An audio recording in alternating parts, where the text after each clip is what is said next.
Chris Byrd's story begins in Flint, Michigan. He was the youngest of 8 children, a little boy with big gloves on his hands. His father, Joe Sr., opened the Joe Byrd Boxing Academy.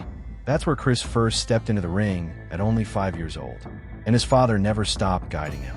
By the age of 10, Chris was already competing. Fight after fight, he grew stronger. Over the years, he fought in 285 amateur bouts. Out of those, he won 275. Only 10 times did he walk away without victory. That kind of record showed what he was made of. Chris didn't stop there. He became a 3-time U.S. amateur champion in 1989, 1991, and 1992. He wore his country's colors with pride, joining the U.S. national team in 1991. That team did what no other American squad had ever done before.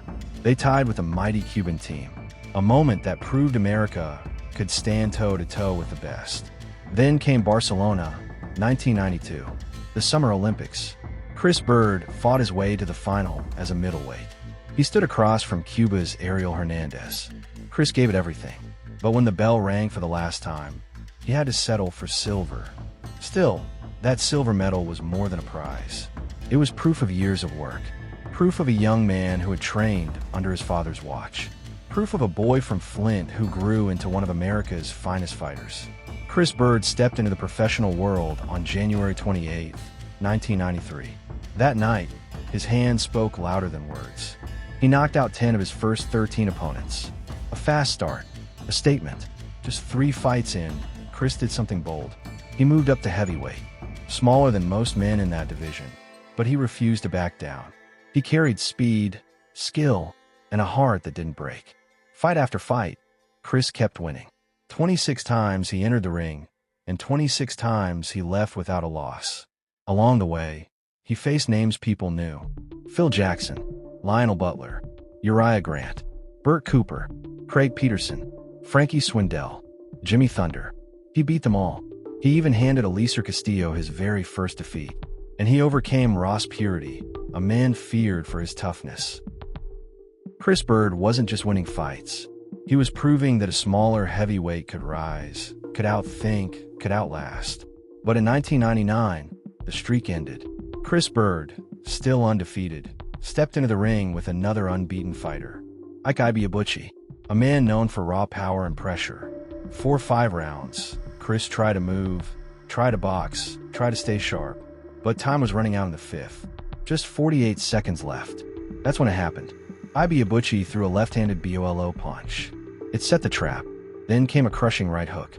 Chris fell forward, face first to the canvas. The referee's count was not needed. His undefeated run was gone. Yet that moment didn't break him. It only tested him. March 2000. Chris Byrd got a call that would change his life.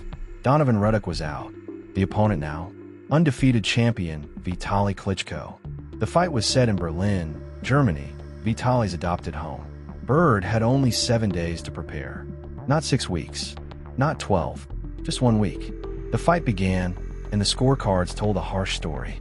After 9 rounds, Byrd was behind. Far behind. 2 judges had it 88-83. The other, 89-82. Vitaly was winning round after round. But Chris wasn't just standing there. He was moving, landing clean punches, making the giant miss again and again. Then came the turning point. Vitaly's shoulder gave out. He couldn't lift his arm. After the 9th, the fight was over. Chris Byrd was declared the winner by technical knockout. Some called it a fluke, but the truth, nobody had ever made Vitaly Klitschko struggle like that. Not even Lennox Lewis. Byrd landed nearly as many punches, and at a much better rate. For once, the giant looked human.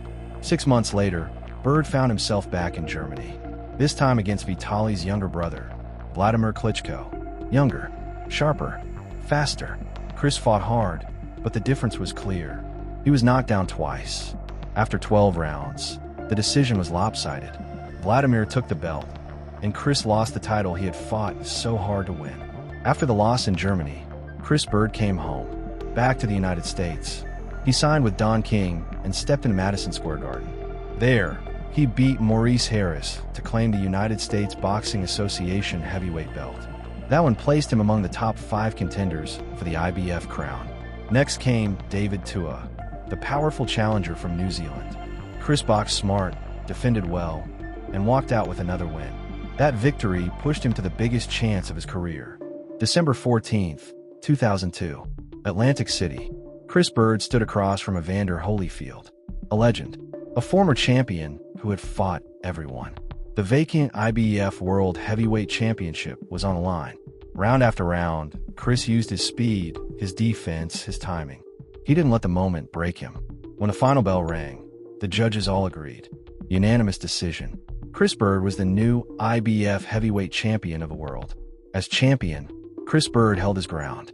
In 2003, he faced Friso Quendo and kept the IBF belt. The following year, he stepped into the ring with Andrew Golota. It was a battle that went back and forth, so close that the fight ended in a draw. Fans loved it. 75,000 people bought the pay-per-view just to watch it unfold. Later that same year, Chris defended the title again, this time against his friend, Jameel McCline. It wasn't easy, but Chris boxed his way to a decision win. In 2005, he returned once more, beating Deverell Williamson to keep his belt. Chris Byrd had proved it. He wasn't just a champion. He was a fighter who could survive, adapt, and defend his crown against all comers. April 22, 2006. Mannheim, Germany. Chris Byrd stepped into the ring with Vladimir Klitschko for the second time. His IBF title was on the line, along with the IBO belt. It was his fifth defense as champion. But that night, Vladimir was too much. Bigger, sharper, stronger. Byrd went down in the fifth. He went down again in the seventh. With a deep cut near his eyes, the referee stepped in. The fight was stopped. Vladimir won by TKO. Chris Byrd's reign as champion had ended. He fought on, but the road grew harder. Against Alexander Povetkin, he couldn't find the same spark, so Byrd made a bold move. He dropped nearly 40 pounds to return to light heavyweight. On May 16, 2008, in Las Vegas, he faced Sean George. The fight was brutal. Byrd was dropped in the first round, hurt again in the second. George's right hand found him again and again.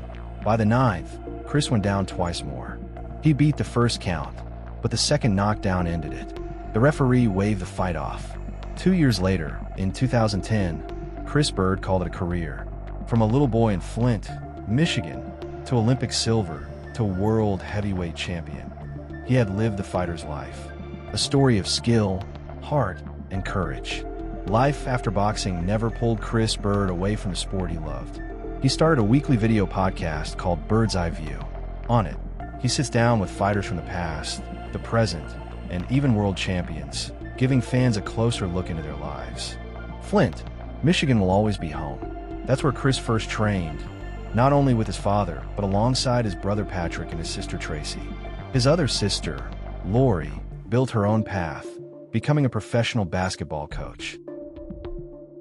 And boxing truly ran in the family. Chris is first cousins with Lamont Brewster, another world heavyweight champion who also fought the Klitschko brothers. Even inside the ring, family never left his side. His corner, the people who gave him water, advice, and courage between rounds, were all family members. Chris's story has been told on film too. He appeared in the 2008 documentary Beyond the Ropes. Later, in 2011, he shared his memories and battles in Klitschko, the documentary that told the story of the brothers he faced 3 times. Chris Byrd's legacy isn't only about wins or losses. It's about family. It's about courage. And it's about a fighter who carved his own place in boxing history. Chris Byrd's journey was never about size or power. It was about heart, skill, and the courage to step into the ring with giants. From Flint, Michigan, to the Olympic stage, to the heavyweight crown, he proved that determination can take you anywhere. Even after the gloves came off, Chris never walked away from the sport. Through his podcast, his stories, and his family ties, he kept the spirit of boxing alive. Chris Byrd may not have been the biggest man in the ring, but he stood tall in every way that mattered. A champion in life, a champion in legacy.